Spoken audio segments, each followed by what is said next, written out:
ऊ दिन हमरी समझ में आया कि ई गोला के लोगन की चमड़ी बिल्कुल हमरे जैसी है। सिर्फ वो अपने बॉडी के ऊपर फैशन नाम का कोई वस्तु लपेट लेता है।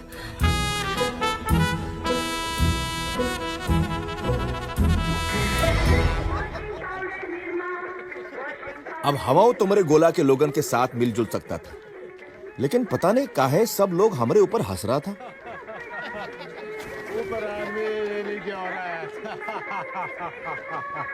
थोड़ा टेम लगा समझे मां कि आदमी का फैशन अलग और लेडीज का फैशन अलग, दिन का फैशन अलग, रात का फैशन अलग, खेले का फैशन अलग, खिलावे का फैशन अलग।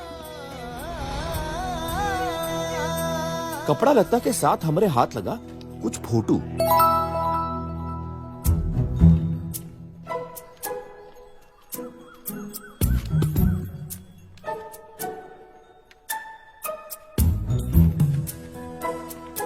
हमका धीरे धीरे समझ में आया कि ई फोटो बहुते जरूरी है ई गोला पर सरवाइव करे के लिए। ई फोटो देके खाए के लिए रोटी मिल जाता था, तो हम ई बूढ़ा आदमी का फोटो जमा करना शुरू कर दिया।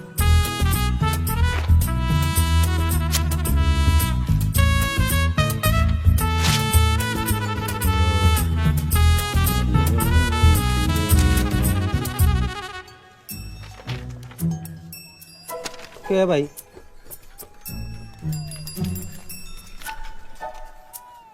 अरे यार मैंने क्यों दे रहा हो? भाई कबाड़ हमारी दुकान पर कांटे ले रहा है।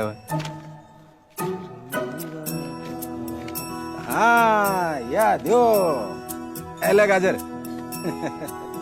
फीलिंग आया कि फोटो का वैल्यू सिर्फ एक किस्म का कागज पर है, दूसरा कागज पर ई फोटो का वैल्यू 0/लुल।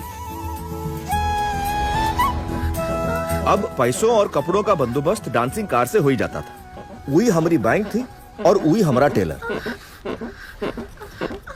एक बार तो ऐसा गजब कपड़ा मिला जौन पहने से ये फोटो का जरूरत ही नहीं पड़ता था। लीजिए खाना समोसा अपने आप पास आ जाता था।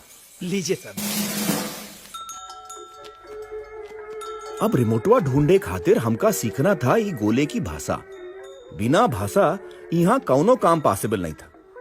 जैसे ही भाई साहब को बताना कि इनके फैशन में हमका थोड़ा डिफेक्ट लग रहा था।